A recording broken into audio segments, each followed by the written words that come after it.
So Riverside just released their 2023 report on the future of video podcasting, which I will link below in the description. It's super exciting to see just some data coming out of the initial kind of video podcasting era that we're in now.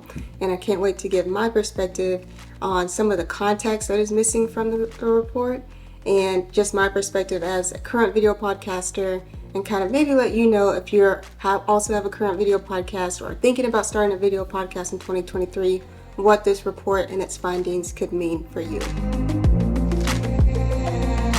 So before we jump into things, my name is Angela Hollowell. I am the creator of this channel. I host a video podcast and I'm a creator in Durham, North Carolina.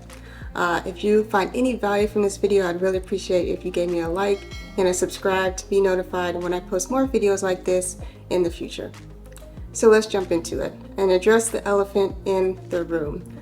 Audio podcasts' biggest problem has been discovery.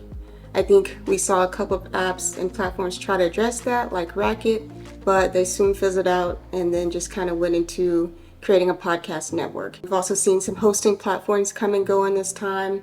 And as you know, unless you're a huge podcast and you're ranked on Apple or Spotify, it's very unlikely somebody's just going to randomly come across your podcast. There are some, I'm not trying to make it all doom and gloom, like nobody can find your podcast without video. Things like Good Pods are still growing. They're still kind of learning what people want. They just created a web-based platform to kind of reach more people. So I think there are some good things coming out of that. I think paid ads, which are still hit or miss, can also work. And then just having, maybe if you and some friends get together and create your own podcast network and have somebody else handling the marketing, if that's not your strong suit, to kind of get you in front of people, there's some opportunities there. But overall, like, that really implies that podcasting, especially audio only podcasting, is a pay for play market, which it shouldn't have to be for you to organically grow your show, because YouTube is not like that. YouTube is not a pay for play market.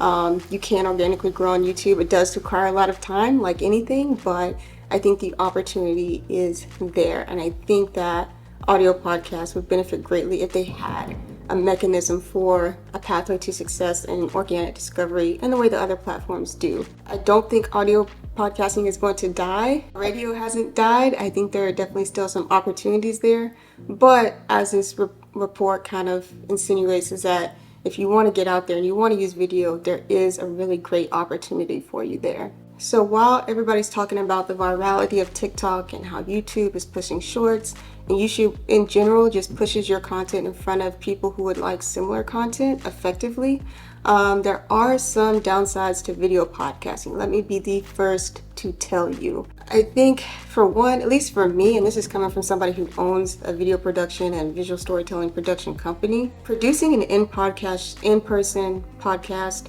is very, very expensive. Finding the gear that can have, has more than a 30-minute recording limit, finding audio for all your guests, renting a space if you don't have access to your own commercial space or studio, all that really just adds up over time for what in reality may be only a few hours of recording a month. So it can get really expensive. It can also get really pricey for guests who may not be in your area, or just maybe have a hard time maybe just getting away from their desk during the day to record a podcast episode. So I think there are definitely some limits there in terms of recording an in-person podcast episode, video podcast specifically. And then just like, let's say you do have a space, outfitting the space with furniture, making sure it's soundproof, making sure that it maybe has parking, so choosing a space effectively based on how it's going to work for your guests. Making sure you can control the foot traffic if you're renting the space so that other people using the space aren't disturbing the recording. I think there's a lot more thinking that goes into hosting an in-person video podcast, because not only do you have the audio to think about, you also have the visual aspect that you don't have to think about if you're just hosting an audio only show. When recording a video podcast in person, whether you're doing one camera or a multicam shoot, the file sizes are just going to be massively bigger. And I can tell you the most unsexy thing to pay for is file storage. So paying for hard drives is not fun, and that can get pricey the more that you use them and the more that you have to buy them.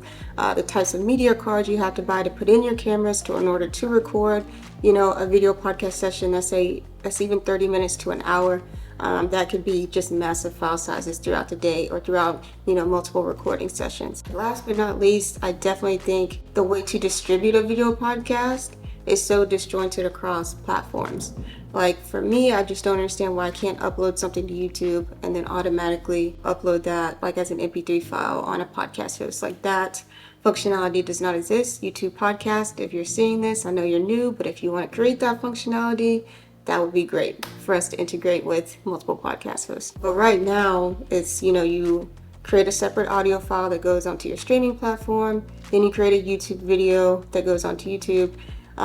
That's one way, or you could create an RSS feed, a video RSS feed through something like Podbean, and then the MP3 goes on your audio streaming, and then that goes onto Apple, I believe, if you have a video podcast, but Apple only. It won't go to any other platform as a video podcast.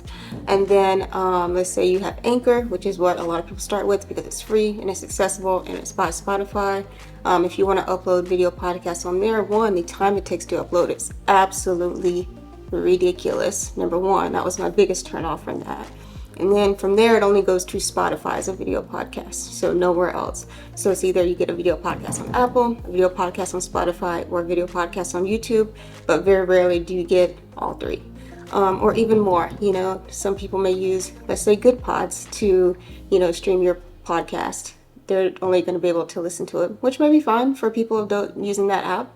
But if you want to have just like a streamlined product that goes across all platforms, that's just not available right now, and that is just a big hurdle.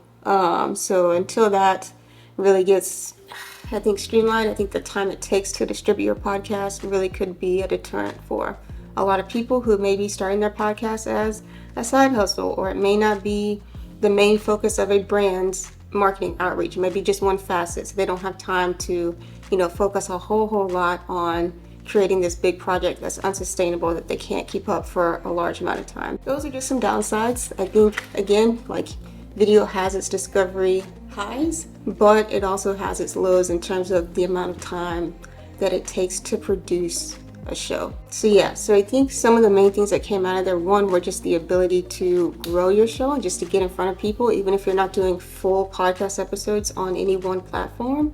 If you're just doing short videos, that's what's in right now. If you're just taking a clip from your podcast and posting that on Instagram Reels, TikTok, YouTube Shorts, you're probably ahead of the curve in terms of just getting your show in front of new people, especially specific topics that could be relevant, could be, a minute or less. That's really cool. If I were starting over today, I would either do something like Business Barista, who is Alex Lieberman, I think. He's one of the co-founders of Morning Brew, where he does like 60 seconds CEO. So maybe like after you do the full podcast recording, just have like some quick fire questions or that you give to your guest that they could answer very quickly. That could be quick, short in and of itself if you don't want to put in a whole lot of effort into, creating a whole clip from, the episode. I think that would be really smart if you're starting over today. If I were starting over today, and especially if I didn't have experience in editing video at all, if I was just coming straight from an audio only podcast and wanted to get into that, one of the biggest hurdles, again, is not just the distribution, but it's also the editing. A lot of people just don't like editing video, myself included sometimes. And it can be a big lift to learn how to do it well and learn how to do it consistently. So I think Riverside, to its credit, has done a really good job of creating kind of the all-in-one platform if you are starting from scratch, and it is by far the most cost-effective way. Like, yes, you're paying X amount of dollars per month, but you're getting so much with that. You're getting the ability to, export it to Anchor. That's what you want to do immediately. Export it to Dropbox. You can edit short clips within the platform. As you're recording, you can make markers for clips that you want to cut pretty quickly. There's also Descript, which will allow you to edit according to the captions. I think having baked-in captions can be a really helpful thing for podcasts. Especially early on, it just makes them more accessible for people who are watching with the sound off. They can get an idea of what's happening in the clip, so that's always good. I'm a big proponent of captions, especially AI captions, even if that's just how you're starting. I think that's great. I would also like to see there be a few more options. I think that especially for audio only. If you do want to stay audio only, I think if there was like an audio forward platform where you could post audio clips, I think that would be really helpful. I don't know if it'll catch on. Racket apparently didn't catch on, but maybe if there was somebody else who could figure that out, that would be great. If Clubhouse was still a thing, that would be great in order to connect with people, maybe do some live episodes on Clubhouse, like some people have and still do. Same thing with Twitter Spaces. I quite frankly love Twitter Spaces. I hope they continue to grow and people continue to use them. They're a great way to talk to people and connect with people. And if there was a way to streamline, Twitter Spaces to, an audio file that you could export and put, edit and then upload as a podcast episode, I think that would be awesome.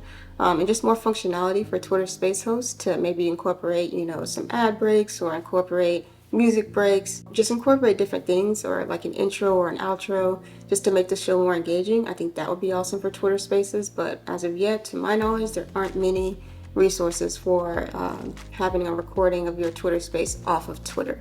So I think that would be awesome. In terms of discovery, I think Twitter is a great place for podcasters, and I think that was up for discussion at one point, that podcasts were coming to Twitter, but you know how these social media platforms are. Another element of video podcasting that people really don't talk about and isn't done that much is live streaming episodes. So live streaming your episode to YouTube or Facebook and just having that episode be it. You can live stream from Riverside as well to YouTube and Facebook and all those types of things, and then just have the episode there. So if you don't want to edit at all and you just wanted to bring a guest on, then you can do that, live stream it, have the recording that you could then upload to an audio streaming platform. So being able to get in front of new people, grow your audience from live streaming, I think could be a really big potential way to get in front of people if you're comfortable being on camera and don't want to deal with the editing portion of things. One thing that would really be helpful across the board, which of course this report didn't go into, which is podcast analytics. So a lot of podcast hosts,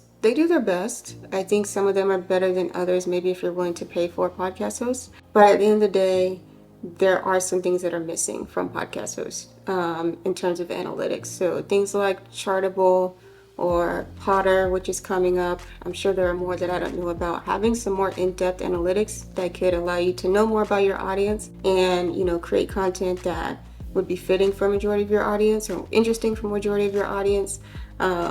And maybe even as you grow and you're adding sponsors to your show, adding sponsors that would be relevant to your audience, I think having better and deeper analytics is always going to be a great place to learn and grow with anything.